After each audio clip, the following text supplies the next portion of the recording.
A throbbing headache pulled Gabriel out of his sleep, but he couldn't move, not even open his eyes. His entire body felt numb as he fought off the pain and started to think again. The lack of control over his body started to make him panic. Why can't I move? Did I drink too much? Was I in an accident? Is this death? His mind started spiraling out of control when he suddenly heard someone talk. Was the operation a success? The voice sounded cold. Well, it wasn't a failure. We probably still got scammed. All implants are online, but the data seems off. This voice was more emotional and somewhat excited. Its body doesn't make sense. The test shows that it has the nervous system for complex thought, but when you look at skin, bone, and muscle density, it becomes apparent that somebody heavily modified its genes. How come? It's Genetics 101 that everything and everybody loses brain power and motoric skills when aggressively modified. Research can decrease the extent of the deterioration, but this body we're looking at was changed beyond the extreme. We are talking skin that your pistol probably wouldn't penetrate, muscles that can lift both of us, bones that are more stable than the exosuits down in storage, and that's just only what the non-invasive scans show. It also accepted the vaccines, the translator, and, the protection you wanted. That doesn't sound like a problem. It is, because with that many adaptations, it will probably barely be conscious at best. We bought a beast to unleash, not a pet. I know you spend a lot of time with it, but don't get attached. When will it be ready? Gabriel felt gloves touching his chest. It's been in stasis for a long time, so we might have to wait months before its body is back at 100%, but I've already started the waking up process. The anesthetic should wear off sometime tomorrow. Our pursuers will catch up within the next few days. I want you to skip anything unessential and focus on waking it battle-ready. Even though the voices were different from anything he had heard before, Gabriel heard desperation in the answer. Whoever modified this is centuries ahead of our genetic research. If he's capable of understanding simple commands, that could mean a breakthrough for the entire scientific community. He? The other voice kept its stoic discipline. His anatomy and chromosomes hint that he's male. Gabriel recognized shame. For all we know, it's barely alive and lost any resemblance of consciousness and identity when the modifications were made. Calling it a him is acceptable, but don't give it a name. Okay, sorry. By now, Gabriel was fully awake and finally opened his eyes. Gabriel started to look around. He was lying flat on a padded bench, but his hands and feet were shackled to it. The hand was still on his chest, and beyond the gloves were thin, feathery-looking forearms. His eyes followed the arm only to see a mix between a human and an owl in white robes. When he reached the creature's head, it was already staring right into his eyes. He was stunned by the absurdity of something this unbelievable when the beak of this thing started moving. It's waking up, the owl said. Do you need my help? The other voice asked. Gabriel looked to where the voice came from. Now he was looking at a somewhat less absurd mix between a human and a lizard, but this thing was not in white robes. It was in military uniform and didn't even bother looking down at him. He's properly secured. I will call for help once it's time for transportation, the owl replied. Just don't fall in love, commented the lizard as it walked out the door. I promise, I won't, shouted the owl out the door before switching its attention back to Gabriel and moving its face inches before his and starting to stare at him. He was so absolutely perplexed by what he just witnessed that he just stared back into the big black eyes of the owl. Suddenly, it moved away and brought a tiny flashlight to shine in his eyes. After a second of the blinding light, it whispered to itself, Reflex is presumably healthy. Now it looked him back in the eyes. It seems like you are at least sentient, little buddy. In all his confusion about where he was and what he was looking at, he still came to the conclusion that it was better to stay quiet until there was a proper reason to speak. By the time he finished the thought, the owl had already put the flashlight back and started to poke his leg with some weird stick that gave him light electric shocks, which irritated him, but he was still tied to the bench, so there was nothing to do but wait for the next shock. This went on for quite some time, but after the owl put the stick back and mumbled something about muscles to herself, it was back to making deep eye contact with him and started speaking. I would love to figure out what deity made you into the war machine you are now, but the captain ordered that I focus all my efforts on making you battle-ready. The fact is that you can definitely understand the words I am saying since I implanted your translator myself, and I'm guessing you are scared out of your mind because you haven't been able to understand words since you were modified into this thing. So, I will go as slow as I can for you, okay? Gabriel didn't know how to respond. Was it time to break cover? Could it even understand him if he started speaking? But before he could finish the thought, the owl continued. I am TB. You can't understand the concept of names, but that's okay. I will now unlock your right hand and hand you something. Gabriel watched Tibby turn around and noticed that she was actually quite a bit smaller than him. She brought back a helmet with scratches and a big hole in it, opened his right arm cuffs, and gently placed it in his hand. Crush, Tibby said, putting pressure on his fingers. He understood that she was trying to teach him a simple command, but was unsure whether he should obey. Crush, Tibby repeated, putting further pressure on his hand. He started weighing the advantages and disadvantages of cooperation. Crush! Tibby basically screamed. Gabriel snapped and crushed the helmet in his hand like a can. Tibby squeaked in delight as the unrecognizable piece of metal hit the floor. So the data was right.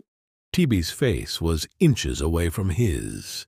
If the data about your muscles is correct, so should be the data about your nervous system. Close your eyes twice if you can understand this. Gabriel was baffled. Was there any point in holding back anymore?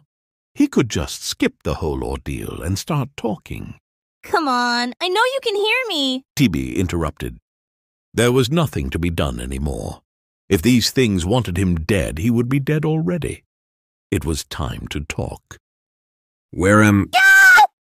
Before Gabriel could finish his question, Tibby screeched, and two big white wings appeared from below her robes.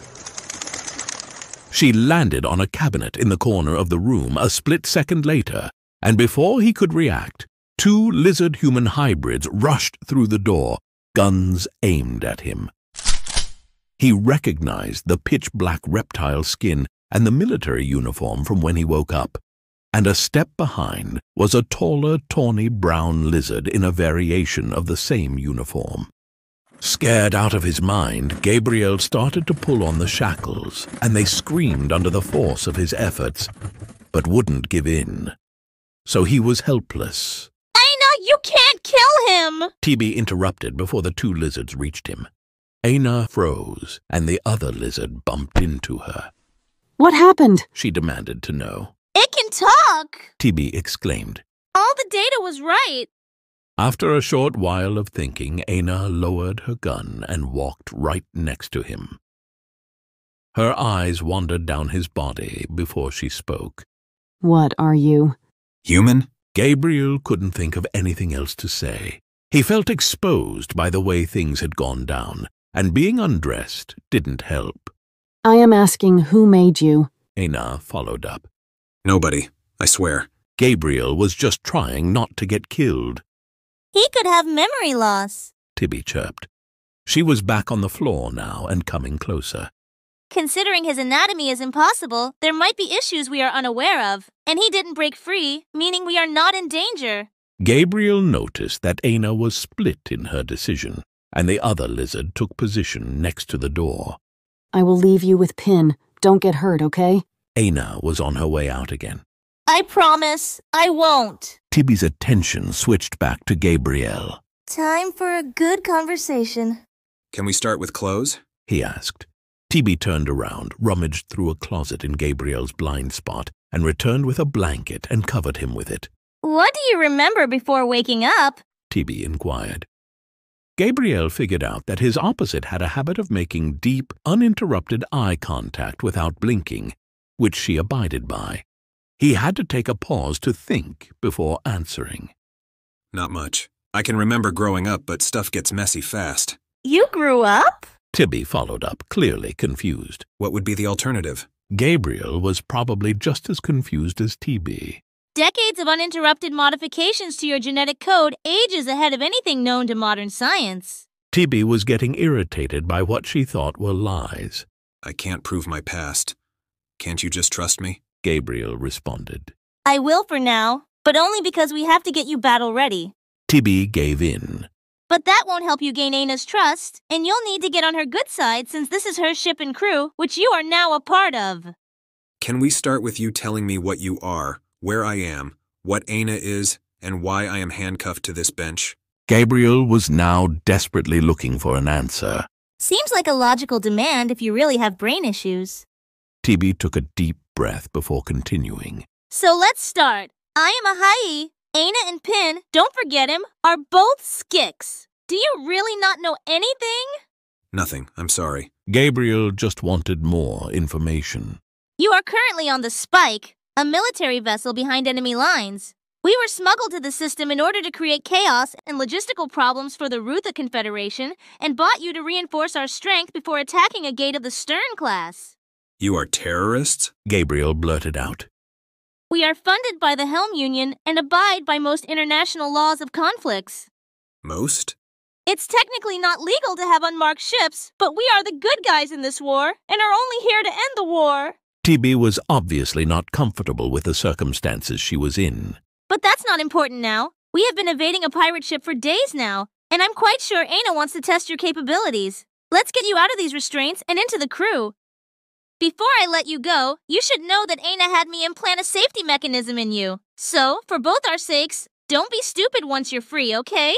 TB was already freeing him while saying that. I am on an alien ship. What would you call being stupid? Countered Gabriel. Standing up, he finally became aware of the sheer size difference between him and her. He was at least 2 feet taller than TB and 1 foot taller than Pin, who was still in position next to the door since Aina left. Gabriel almost forgot him because he neither talked nor made noises, but Pin's focus was definitely on him. Just follow whatever I say, and we won't have issues, TB said, picking up the long white feathers she lost earlier. Aina sent me. A new creature entered the room. It looked like a human, but there were scales covering most of its body, and its right arm was robotic. Its arms were full with clothes and what looked like some sort of medieval armor. So this is the creature we bought. I heard you can talk, so what's your name? I'm Gabriel. May I ask what and who you are? Gabriel was perplexed by the weird fish-like creature before him. I am Cardasi Hiwilu ex Treacherous, but everybody calls me Chip. The fish replied.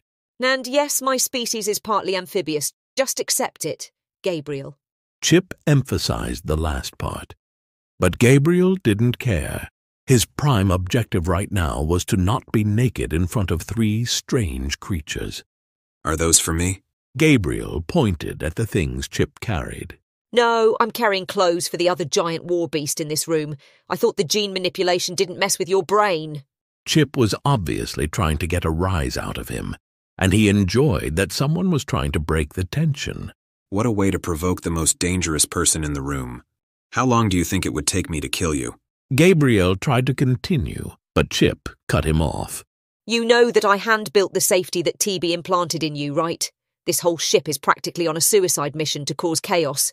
If I was scared of dying, I wouldn't be here. Chip said that very casually, but her words hit Gabriel like a truck, pulling him back into reality. He was abducted and alone. TB noticed that her pet project changed expression. Are you okay, Gabriel? He had to think long before answering, but concluded that showing weakness wasn't smart. What safety? You all have mentioned it, but what is it? On the bright side, he was getting clothed. It's a small bomb that would not only explode, but also spread a parasite throughout the rest of your remains if you somehow survive, if Aina sees fit. Chip said, with a weird sense of pride in her voice. There is a bomb inside me?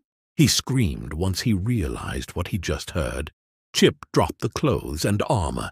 Pin raised his gun at him, but TB didn't react. She didn't even flinch.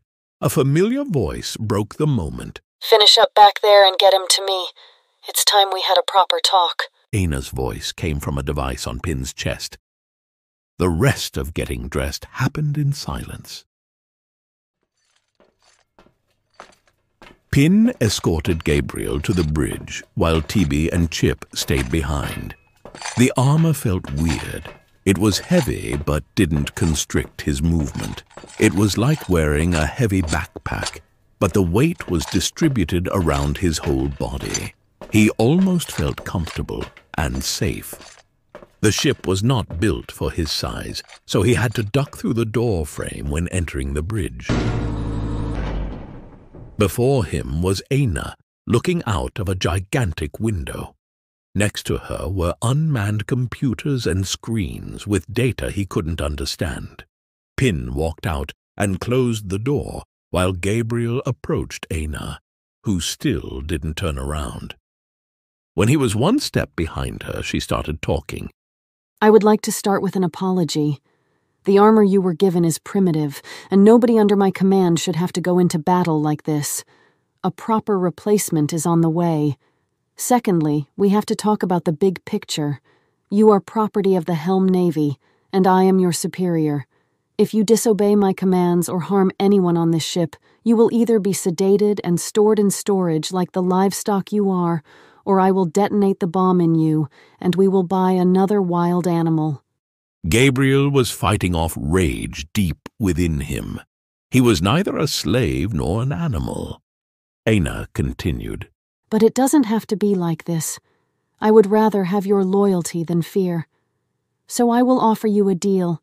If you serve on this ship, just like TB, Chip, or Pin, until we destroy the gate we came here to destroy, you will be set free to choose your own path.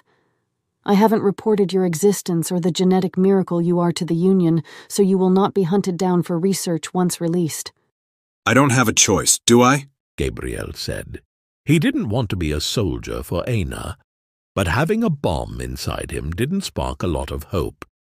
Do you see this ship approaching? Ana pointed at a ship through the window. She didn't bother to answer his question. It's not only filled with the same lowlifes that abducted you and sold you, but also your way of proving to me your loyalty. They will board the Spike, and we have to fend them off. I can't risk losing more of my crew, so you will lead a charge into their ship. Alone? Gabriel heard all the talk about how his genes were different, but he couldn't imagine taking out a pirate ship.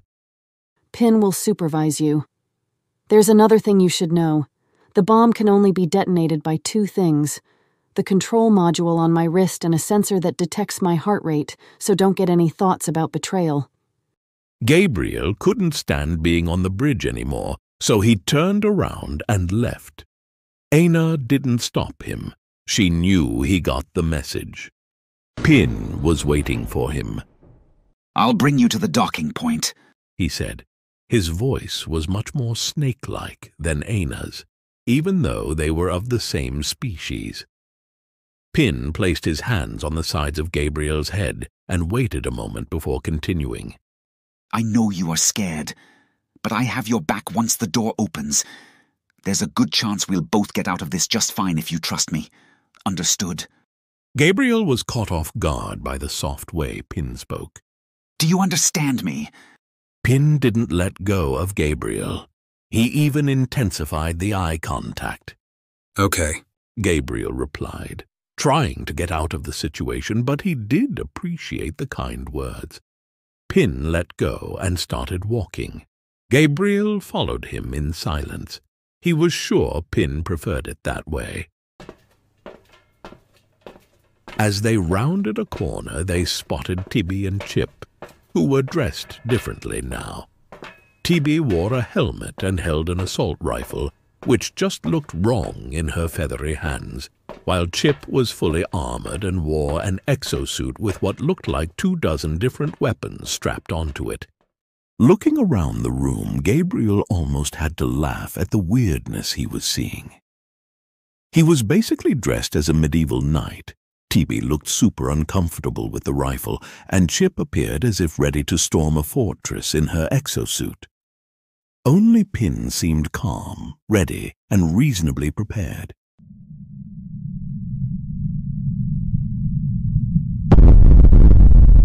Suddenly, the ship shook, and Gabriel heard the thudding of metal coming from the other side of the fortified door in front of which they were standing.